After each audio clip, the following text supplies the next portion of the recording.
I'm playing and I'm just in the moment of just sitting and playing, there's a lot of freedom in my head and melodies. I love when I just play and the first thing that comes to mind just comes out, you know, and it's very liberating.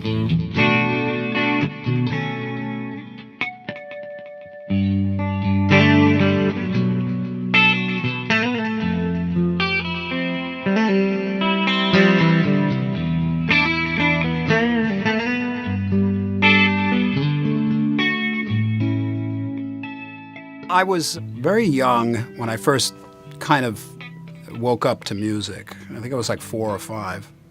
I remember I walked up to a piano and I hit a note and music just became clear to me, you know, the process of creating music. When I was about 7 or 8, I think, I saw a young boy playing the guitar in my school. And I walked into the auditorium, and I don't know, he was like 9 or 10. When you're 7 or 8, somebody that's 9 or 10 is like a god, especially if they have a guitar.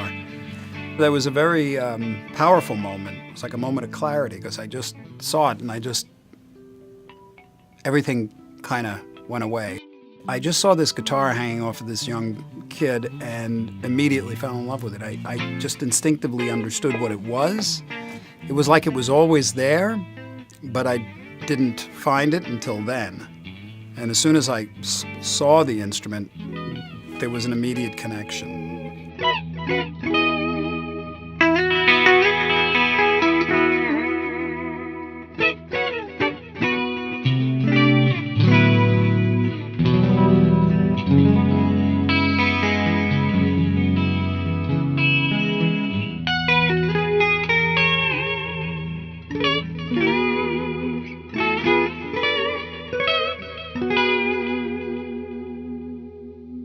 When I was 12, my sister came home with Led Zeppelin II.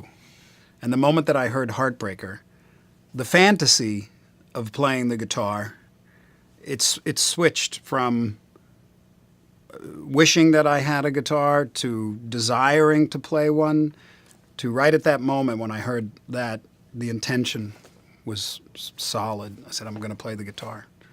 And I had a friend that had a guitar that he never played, and it was one of those Tesco Del Reys, you know. And it was hanging on the wall in his bedroom, and I bought it for $5, and that was it. I mean, that guitar, I did everything with it. You know, they say, oh, I used to sleep with my guitar. Every night it was in the bed. But I'm not really natural at playing an instrument, oddly enough. I had to work really hard at the guitar.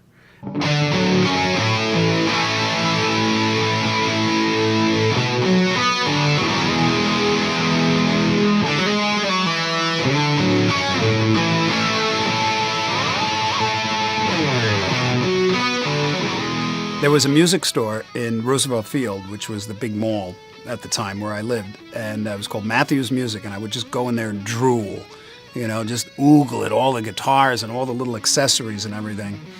And I was 12 years old, you know, and that's when I bought my first pack of strings, and they were Ernie Ball strings. There were certain things that always represented the higher quality things in the business. A Les Paul, a Strat, DiMarzio pickups, you know what I mean? As a kid, that's like those things have a mystique.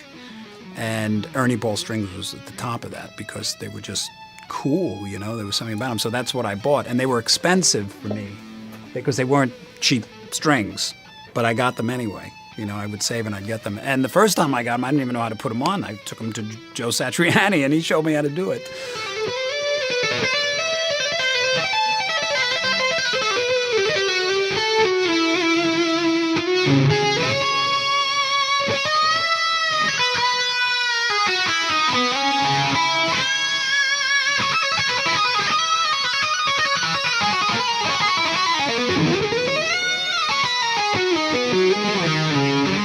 The gauges haven't really changed. I'm basically a 9 through 42 guy. Sometimes I go heavier on the low end. It's based on how long I've been on tour. Because you can sit and play in this, you know, in your room all day, but when you hit the deck, everything changes, just the way you play. So after a little while, my fingers get real strong. They get more powerful when I'm on tour.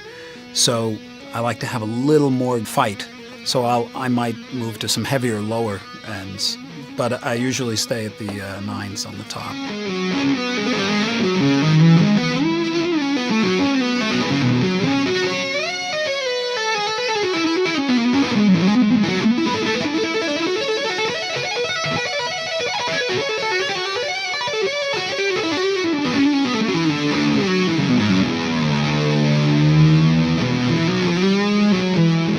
When you're a musician, or in any field, there's two basic levels of understanding and creating your craft. One of them is the technical side, the technique. And in any field, there's a period where you have to kind of own up and get some technique. Now, for someone like Allan Holdsworth, his desire for having a particular technique to get his point across was different than Kurt Cobain's. They're both valid because they're both individuals that have a particular message. So there's the technical side, and for a musician, a guitar player, it could be years of honing your craft to get the technical side together. But then at some point you have to go deeper than the technique. You know, you have to get in touch with your instincts, your musical instincts.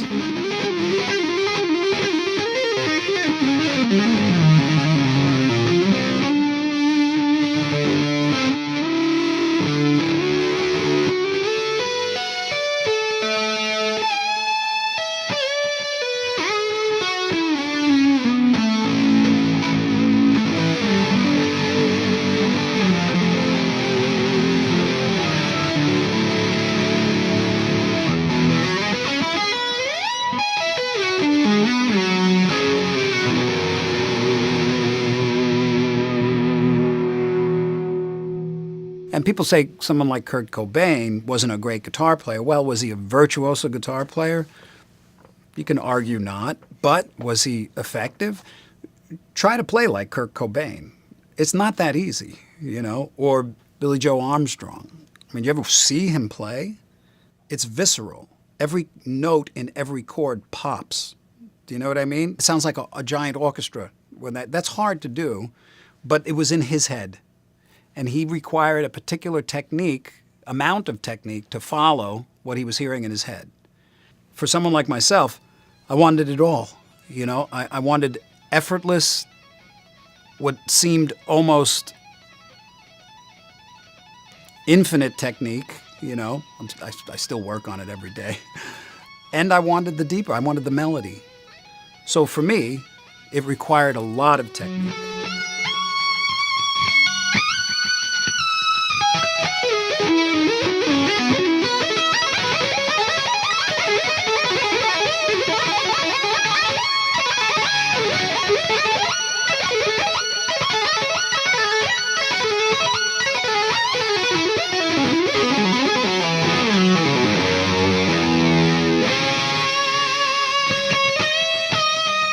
I never made a decision to be a musician.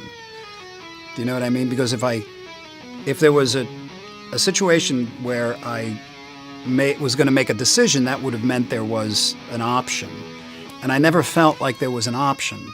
Everything that has come to me in my career really came to me. You know, I didn't go out and look. All I did was follow the one thing that was most thrilling and exciting to me, and that was creating music when a new idea came up. No concern about the future, really. And the future took care of itself beautifully, better than I could have ever possibly orchestrated it. Find what you love and throw yourself into it, and the rest will take care of itself. Now, I know that sounds cliche and almost impossible to believe, but that's what happened to me. And like I say, it doesn't mean that you don't go out and kind of put your feelers out for things you'd like to do. But frankly, nothing that I looked to do, except for the music, ever really turned out with as much of a surprise and a delight in it as the stuff that just came seemingly out of nowhere.